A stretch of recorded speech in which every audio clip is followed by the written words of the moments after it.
Anno nuovo, vita nuova. Nel video di oggi vorrei chiacchierare un po' con te. Come sempre ti invito ad iscriverti a questo canale, ad attivare la campanella e anche ad iscriverti alla mia newsletter. Ricorda che è tutto gratuito e così avremo modo di sentirci ogni settimana.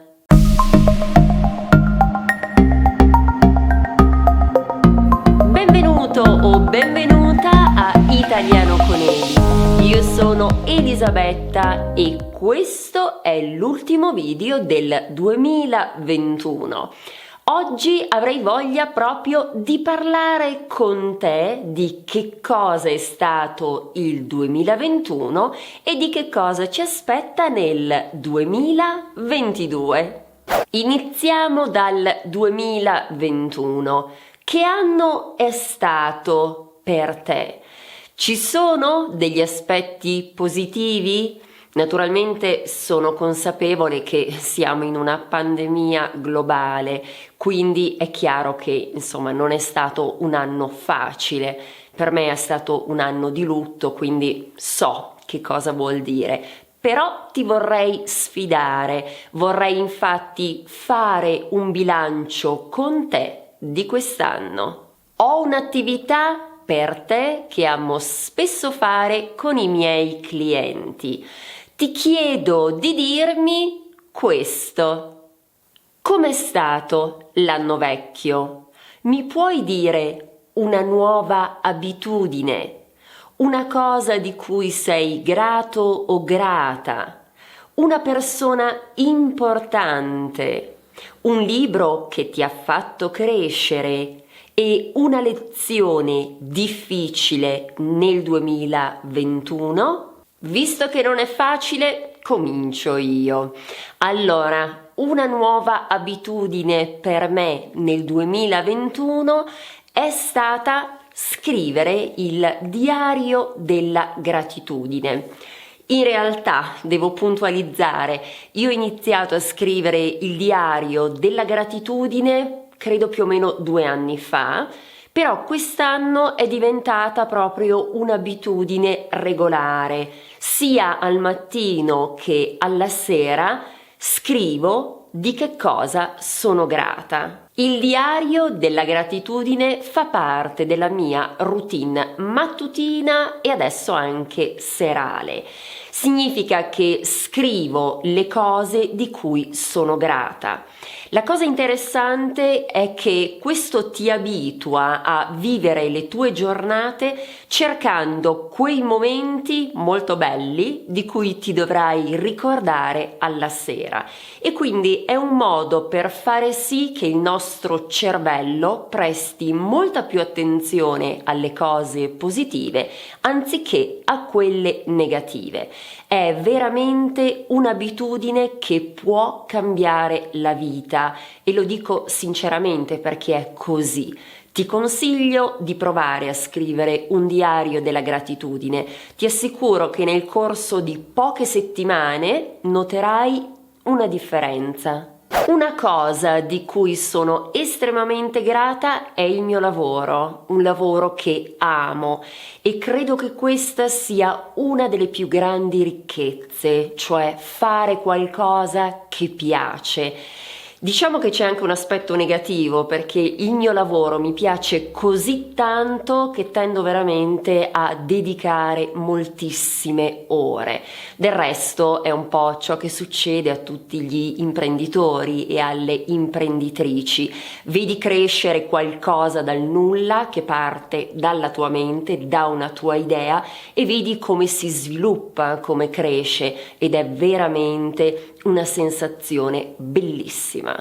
Una persona importante per me nel 2021, ma non solo, è indubbiamente mia madre, la persona che io stimo di più al mondo, una donna estremamente forte e coraggiosa che mi ha insegnato come si possano affrontare i problemi nella vita con dignità e a testa alta.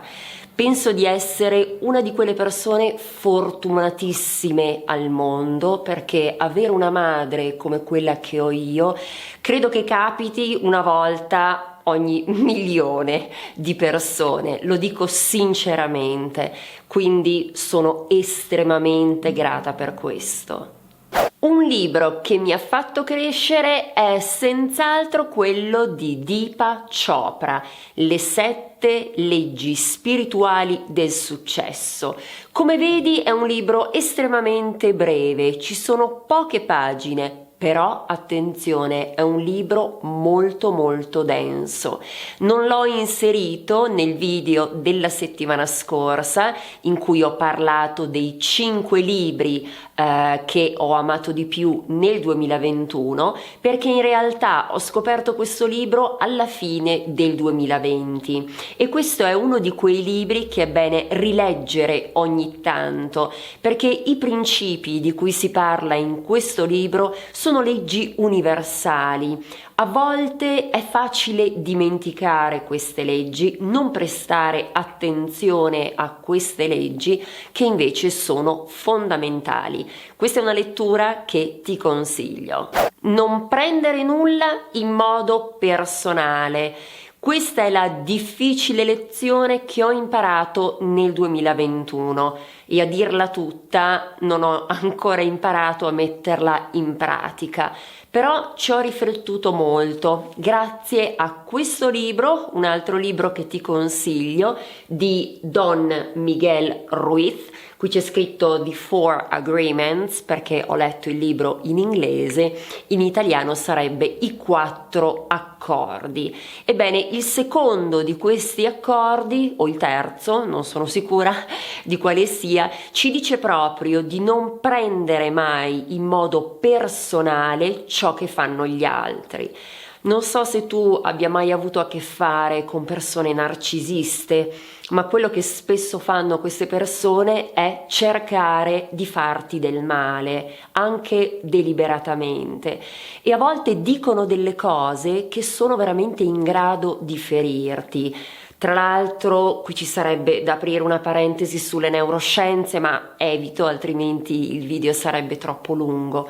Però, appunto, grazie a questo libro mi sono resa conto che, in fin dei conti, quando una persona ti fa del male, vuole farti del male, vuole ferirti, molto spesso non dipende da te, dipende da questioni irrisolte di quella persona.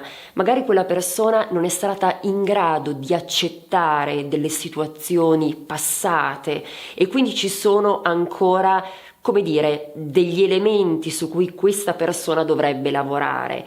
Pertanto ciò che dice non dovrebbe riuscire a oltrepassarti, non dovrebbe farti del male, causare del dolore. Ti consiglio la lettura di questo libro. E tu saresti in grado di rispondere a queste stesse domande? Ti chiedo di farlo nei commenti. Ora che abbiamo analizzato il passato, che ne dici di passare al futuro? Ho alcune domande per te. Come sarà il nuovo anno? Ti chiedo di dirmi una cosa che vorresti migliorare, una cosa che vorresti smettere di fare, una cosa che vuoi ricominciare a fare, un regalo immateriale che vorresti farti e una cosa che non vedi l'ora che arrivi. Come sempre comincio io. Una cosa che vorrei migliorare è la quantità di tempo che dedico allo svago e alle amicizie. Iniziamo già a conoscerci, quindi credo tu sappia che tendo a lavorare un po' troppo. Nel 2022 quello che vorrei fare è stare un po' di più con le mie amiche, andare un po' di più a teatro o al cinema, perché sono cose che francamente l'ultimo anno ho fatto troppo poco. Una cosa che vorrei smettere di fare nel 2022 è è preoccuparmi delle cose che non dipendono da me, e in questo rimando a ciò che ho detto prima e alla lettura dei 2 libri, I 4 accordi e le 7 leggi spirituali del successo. Una cosa che voglio ricominciare a fare è immergermi nella bellezza e nell'arte, perché anche questa è una cosa che negli ultimi anni ho fatto poco. Mi mancano i musei, mi mancano i quadri, mi manca l'arte e avrei voglia di ricominciare a frequentare i musei nel 2022. Il regalo immateriale che vorrei farmi nel 2022 è quello di stare in mezzo alla natura. Devo dire la verità, io sono molto fortunata perché abito in montagna e a pochissimi minuti da casa c'è un bellissimo bosco. Faccio spesso delle passeggiate nel bosco e tra l'altro ne approfitto per ascoltare degli audiolibri e devo dire che questo è uno dei momenti più rigeneranti per me. Vorrei aumentare il prossimo anno il tempo che trascorro nella natura. Una cosa che non vedo l'ora che arrivi è il lancio sulla piattaforma di FNC, Fluency and Confidence Italian Program. È il programma che ho ideato per chi vuole praticare l'italiano insieme ad altri, l'italiano che si utilizza nelle situazioni della vita quotidiana. Sono molto contenta di mettere questo programma su una piattaforma online. Ci sto lavorando e manca pochissimo, quindi non vedo l'ora che il programma sia pronto. Ora tocca a te. Ricorda che il titolo di questo video è Conversazione, non monologo.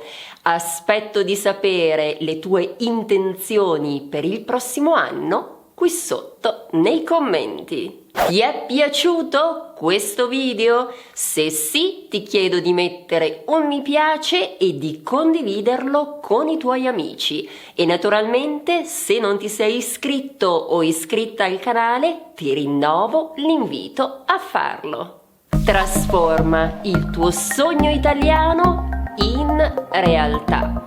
Grazie dell'attenzione. Ci vediamo la prossima volta, sempre su Italiano con Eli.